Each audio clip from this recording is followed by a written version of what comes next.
Bonjour à tous et merci d'être avec nous aujourd'hui dans cette émission Zigzag, émission culturelle, émission où on va parler politique sur Canal Austral comme d'habitude parce que c'est la saison et comme on dit tout le temps, il y a la saison Tang, il y a la saison d'hiver, il y a la saison bichique aussi.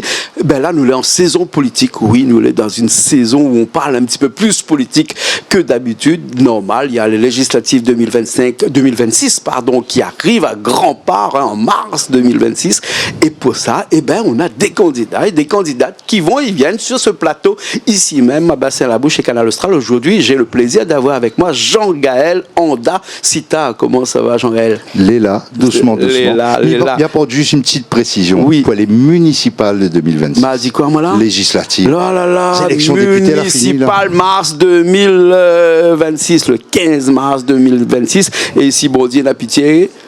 22 mars 2026. Saint-Pierre d'abord, nous sommes là. Alors, on est là?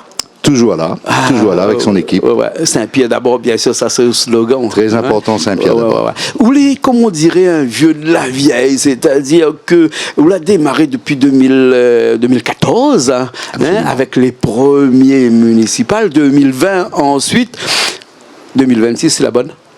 Je pense que ça va être la bonne. Mais pour juste apporter cette petite précision, elle a fait mes premiers pas en politique comme elle était étudiante à Nantes. Ensuite, comme elle est rentrée à La Réunion en 2004, elle a travaillé auprès de M. Virapoulet. Elle était son collaborateur. Ensuite, en 2007, là, elle est arrivée à Saint-Pierre auprès de M. Michel Fontaine. Et donc, la politique, c'est quelque chose qu'on bon connaît. Professeur, non? Bien sûr. Alors, Michel Fontaine, on peut dire que ça a toujours été un bon ami à vous? Je dirais que notre relation a toujours été complexe, mais remplie d'amitié. Vous étiez dans l'opposition quand même. Avant d'être dans l'opposition, elle a été son plus jeune élu. C'est ça que beaucoup de Saint-Pierrois l'a pas oublié. Quand même, peut-être. Hein? De Saint-Pierrois l'a pas oublié, ça. Surtout ses militants, toutes les grandes familles qui soutiennent lui. Elle n'a pas oublié que Jean-Gaël a été le plus jeune élu de Michel, son plus jeune adjoint dans la mandature 2008 à 2014. Et est-ce que quand on est copain avec Michel Fontaine, ou l'été copain ou ami très proche de Michel Fontaine, ou pourrait éventuellement, me parler au conditionnel, être aussi ami de David Lorion? Moi, je m'allais bien avec tout le monde. Vous connaissez comment Banaï appelle à Saint-Pierre? Jean-Jean. Jean-Jean Crête d'or. Parce que m'aime toutes. C'est pour ça que dans cette campagne, je n'ai point du tout des adversaires. Non, c'est pas des adversaires. Parce qu'au fond, tous les gens qui font campagne pour tous les autres candidats, c'est des militants que mal a connus. Bien sûr. On a même des militants qui étaient avec vous, les partis un petit peu ailleurs. Prenons le cas aujourd'hui, on a Madame Kabidi qui est là, qui est une concurrente exactement comme vous, comme je sais pas moi, Ruth Dijoux, comme Bernard Vinpeng. Mais ça passe tout naturellement à Saint-Pierre actuellement. Et où l'est avec tout le monde? M'explique où l'est très simple. Madame Kabidi, Madame la députée, pour qui m'en a beaucoup de respect, parce qu'en plus, m'en a beaucoup de respect pour Monsieur Le Breton, le maire de Saint-Joseph, que m'y salue aujourd'hui. On veut faire un raccourci entre les deux ou là, non? Non, même pas. Même pas. Vous êtes sûr? Parce que m'elle est très attachée au territoire du Sud. Ça, c'est important. Vous voulez dire que Madame Kabidi est parachutée? Je ne dirais pas ça. Mais elle est originaire. Quand on parle à M. Le Breton, me l'obligé de faire un raccourci à mon tour. Elle est toujours membre du conseil municipal, de Saint-Joseph. Et je salue quand même Patrick Le Breton parce que elle est très attachée à la commune de Saint-Joseph. C'est une belle petite commune rurale, mais vous voyez, toutes les communes ont leur spécificité. Saint-Pierre, c'est la capitale du Sud et elle le restera. Les militants qui faisaient campagne avec moi sont aujourd'hui avec Madame Emmeline Kabidi. Madame Ruth Dijoux était sur ma liste en 2020. C'est moi qui ai fait sa campagne pour les législatives, donc je connais ses militants. Bernard Van Pint était mon collègue au conseil municipal, et Madame Gobalou, c'était une ancienne collègue de ma maman. Alors imagine comment ils tissent des liens très forts avec tous ces gens-là. Comment ça fait avec tout ça? Dès que je annonce ma candidature, le soir même, on a des gens dans toutes ces équipes-là, la contactent à moi. Elle dit, Jean-Gaël, nous t'es persuadé où tu viens pas? Mais il dit, mais comment ça, m'y vient pas? Il n'a jamais trempe devant Graton, c'est pas aujourd'hui va commencer. De mon Saint-Pierre, dire moi comme ça, où est un enfant du pays, c'est-à-dire où il est né déjà dans ce pays-là, dans cette ville-là. Ici, la Réunion, quand on a une ville, on appelle ça un pays, quand on est né, on dit on est né dans le pays. Où il est né à Saint-Pierre, où il a grandi à Saint-Pierre, où il a fait tout à Saint-Pierre. Mais il n'est pas compliqué. Mon ancêtre, le vieux Moutoussami Anda, quand la sorte en Inde, il a installé lui à la ligne des bambous. Mes autres ancêtres du côté de maman, les Canabadi-Moutiens, l'a installé à Mont-Caprice. Mon papa, sa maman, c'est Madame Sanasama, ils sortent Bastéa. Ah ouais. Et mon grand-père, Monsieur Jean Citat, est charcutier au Tampon. Donc c'est le Sud quand même. Bien sûr, bien sûr. Hein. Un jour, on a dit comme ça que nous dirigeants, ils aiment la France, ils aiment la Réunion et tout ça, mais ils ne font pas rien pour la France, pour la Réunion. Tout ça. Ou demain, où arrive au pouvoir de Saint-Pierre quand même, deuxième plus grande ville, la deuxième capitale de c'est la capitale du Sud. Capitale du Sud, avec une population qui est quand même 85 000 habitants, je crois. Hein. Oui. Hein. Mais après les notes là, mais il revient nous, ça va sur 90 000. 90 000. Hein. Et c'est une population qui attend vraiment un grand changement parce qu'il faut dire qu'elle a eu une politique basée sur celle de Michel Fontaine pendant, je crois, 24 ans. Absolument. Et aujourd'hui, là, c'est fini. Michel Fontaine perd son âme, est parti. C'est vraiment celui qui va remplacer Michel Fontaine, qui aura tout à faire ou à refaire dans cette commune de Saint-Pierre-là. Tu sais, Jean-Claude, ce qui est important, c'est d'avoir l'ambition surtout d'apporter un changement. Oui. Un changement, mais quelque part, qui respecte aussi la volonté, le dynamisme et l'ambition que portait feu Michel Fontaine pour Saint-Pierre. Faire en sorte que sa ville soit la capitale du Sud et demeure la capitale du Sud. Et surtout, d'avoir une population qui soit rassemblée. La population de Saint-Pierre est une population qui est bienveillante, qui est accueillante, qui est chaleureuse. Mais les Saint-Pierrois, il y a une chose qui caractérise les Saint-Pierrois. Ils veulent être respectés chez eux. Ils veulent que leur tradition soit respectée, que leur mode de vie, que leurs us et coutumes soient respectés. Et pour ça, il faut que ce soit un Saint-Pierrois. Parce qu'un Saint-Pierrois, il connaît les familles. Qui ça les mariés, qui ça? Le maire d'une ville de 90 000 habitants, il doit connaître les familles. Bien sûr. Ça, elle est très important. Bien sûr. Et notamment dans cette commune-là, il y a quand même beaucoup d'employés communaux. Hein. Je crois que j'ai noté à peu près 2600 employés là-dedans. Est-ce que demain, si Jean-Gaël Landa arrive à la commune, il y aura une petite chasse aux sorcières ou bien sinon il y aura un petit réaménagement plutôt de ces employés communaux? En général, ça c'est toujours à la crainte des employés. Oui, parce que moi, je me pose la question que tous ces employés communaux, ils veulent très bien poser aujourd'hui. Mais fais-moi le porte-parole de ces personnes-là. Mais il est normal que Banal est tracassé. Moi, je vais dire quelque chose. Moi, j'ai vu une nouvelle équipe prendre la tête d'une grande collectivité à La Réunion. Dans les 2 semaines qui ont suivi, il y a eu quasiment 200 employés du jour au lendemain qui se sont retrouvés sans rien. Chasse aux sorcières. Qui ont été foutus à la porte. Virés, j'allais reprendre l'expression, comme des chiens. Virés. Moi, c'est pas quelque chose que je veux faire. Je déteste et je combattrai toujours ces méthodes-là.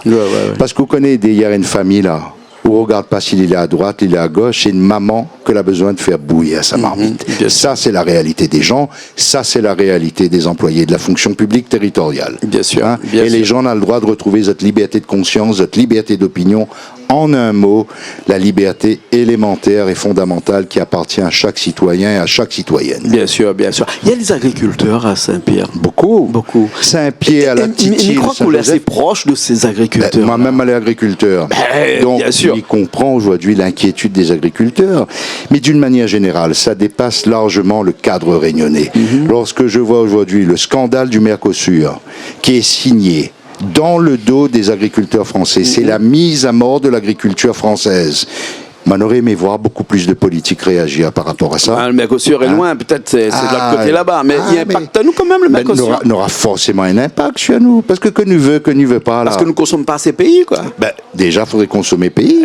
Oui. Mais de mon idée comme ça, quand on connaît le prix d'un kilo de l'ail pays, le prix d'un kilo de l'ail de Chine, on voit la différence. Bien sûr. Il faut se mettre à la place, encore une fois, de la maman, de la ménagère. C'est elle qui fait son bazar, elle connaît combien le coût de la vie a augmenté. Mais l'ail pays, il faut reconnaître que les bons. C'est difficile à éplucher, il fait mal le doigt. Faut mettre dans de l'eau, mettez tremper, on va voir plus facilement. Mais des fois, tout ce qui est difficile est très bon. Il est très bon. Bien sûr, bien sûr. Jean-Gaël Landa, si tu ne vas pas... Tout programme, parce que les longs, on parle de l'éducation là-dedans, on parle de respect des aînés, améliorer le cadre de vie, économie, le coût de la vie, pas de hausse d'impôts, ça c'est vous qui l'a dit dans un discours, de démocratie vivante, c'est-à-dire construire avec les citoyens de Saint-Pierre, et puis la sécurité et la proximité. Dans tout ça, dans toute doléance, ou profession de foi, comme il existe un petit peu dans avec tous les candidats, on a un thème là-dedans qui tient au plus à cœur. La solidarité. Il y a deux aspects, la solidarité et la sécurité. Oui. Ça, il est hyper important. Parce qu'aujourd'hui, encore une fois, quand on voit le coût de la vie à La Réunion, ben, on met à la place de toutes ces personnes qui doivent aller faire ce bazar. Qu'on rend là au compte qu'une boîte cassoulet aujourd'hui tout à l'heure, c'est entre 5 et 6 euros. C'est un peu de haricots blancs, qu'un saucisse et qu'un morceau de la viande gras dedans. Ou mettre à la place de la maman qui doit aller faire les courses pour nourrir ses enfants. Ça, c'est la réalité aujourd'hui. Le pouvoir d'achat des Saint-Pierrois. De toute la Réunion, des citoyens français d'une manière générale et des Réunionnais d'une manière particulière. C'est une réalité, ça. Tout le monde est obligé de regarder les prix, attendre qu'il fait des offres spéciales. N'est la promotion, n'est la sol pour les faire de bazar. Ça, c'est la vraie vie. Et puis, m'a dit quelque chose. Tous les candidats, n'est les programmes, ils ressemblent. Tout, il fait un petit peu de social, nous va donner ça gratuit, nous va faire ça gratuit, nous va donner ici gratuit. Après, nous va faire un petit peu d'économie. On va faire un petit peu pour l'école, un peu pour Bonne Gramoun, pour ne pas perdre la voix. Mais la solidarité, elle doit se décliner sur tous ces aspects, à tous les niveaux. La solidarité vis-à-vis des Gramoun. Elle n'est pas normale, on trouve Gramoun la veille des élections, on fait ça un peu juste pour gagner les autres voix. Gramoun, c'est nos seniors. Ce sont eux qui ont bâti la Réunion. Et c'est à nous de leur rendre hommage. Bien sûr. L'avenir n'attend plus en tout cas. Surtout pour rendre hommage à nos ancêtres. Voilà, c'est ça, c'est ça. L'avenir n'attend plus, il est dans nos mains. Ça veut dire c'est à nous de bâtir la Réunion. C'est à nous de bâtir la Réunion, c'est à nous de bâtir Saint-Pierre. Absolument. Saint-Pierre est déjà bâti. Je veux dire qu'on a aujourd'hui des sous-bassements. Il y a des choses qui avancent, des choses qui fonctionnent. Saint-Pierre est une belle ville. Et il faut en être fier. Quand je dis Saint-Pierre, d'abord, là, ça rassemble tout le monde. Nous ne faisons pas campagne contre quelqu'un, contre un parti. Nous faisons campagne pour Saint-Pierre. Saint-Pierre d'abord. Voilà. Nous arrivons à la fin de cette émission-là. On a besoin de poser deux petites questions comme ça. Parce que je connais que c'est quelqu'un qui aime la vie, donc qui aime cuisiner, qui aime manger, qui aime les autres. C'est une famille de cuisiniers. Mon arrière-grand-père était cuisinier, mon grand-père était charcutier cuisinier, mon papa était cuisinier. Premier cuisinier. Il y a quelques années, il y a des années où les n'y fait cuisiner ici, où les revenus entre-temps. Où les plus un boîte pilcha qu'un boîte sardine. Les deux, il dépend du jour. Il dépend si le sardine appelle Robert ou non. Non, mais pas sectaire, faut pas être sectaire, faut prendre tout le monde. Après, on peut faire un bon sauce tomate. Un côté, on met le Robert, un côté, on met le boîte pilcha. Après, on leur un petit gros piment dedans. Un petit peu d'oignon verts avec PSI dessus, ça va. Bien sûr. On l'a dit un jour, Jean-Gaël Landa, on l'a dit un jour, seul on va vite, ensemble on va plus loin. Absolument. Très beau proverbe africain qui a souvent été repris par monsieur Aimé Césaire. Le grand poète, l'homme politique, le penseur, un des chantres de la négritude. Ça, c'est une réalité, mais j'associerai aussi à cela Frantz Fanon, peau noire, masque blanc. Pendant combien de temps serons-nous encore esclaves de l'esclavage? C'est très important de méditer là-dessus. À nous de briser nos chaînes. Bien souvent, la chaîne est dans la tête. Une citation qui met l'accent sur le travail d'équipe. Ça tient au cœur. Absolument. Et une autre citation, c'est celle de Gandhi. Nous devons être le changement que nous souhaitons pour le monde. C'est à nous d'incarner ce changement. On ne peut pas arriver à chaque réunion, à chaque discours, à chaque émission télé, parler d'unité, de rassemblement, quand on est sectaire dans notre comportement vis-à-vis des autres. Bien sûr. 1 minute, il reste à nous, Jean-Gaël Landa, Cita. La caméra est là, juste pour dire aux Saint-Pierrois exactement ce 15 mars 2022, là, qu'est-ce qu'il faudrait faire en heure d'âme et conscience, bien sûr. Cher Saint-Pierrois, moi pas de discours trop protocolaire. Saint-Pierre est une grande ville, est une belle ville, c'est la capitale du Sud. Soyez-en fiers. Soyez attachés à votre ville, soyez attachés à vos racines. Saint-Pierre sera encore plus forte lorsqu'elle sera rassemblée. Parce qu'à chaque fois qu'elle était agressée, Saint-Pierre, les Saint-Pierroises et les Saint-Pierrois ont su se rassembler et faire bloc. Nous ne faisons pas campagne contre quelqu'un, nous faisons campagne pour Saint-Pierre. Parce que Saint-Pierre d'abord.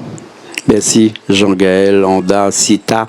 Et comme vous aimez bien les citations, ma cita d'un grand philosophe qui s'appelle Montesquieu, qui a dit un jour que ne pas s'engager, c'est encore s'engager ou engager pour la 3e fois pour cette mairie-là. Bonne chance.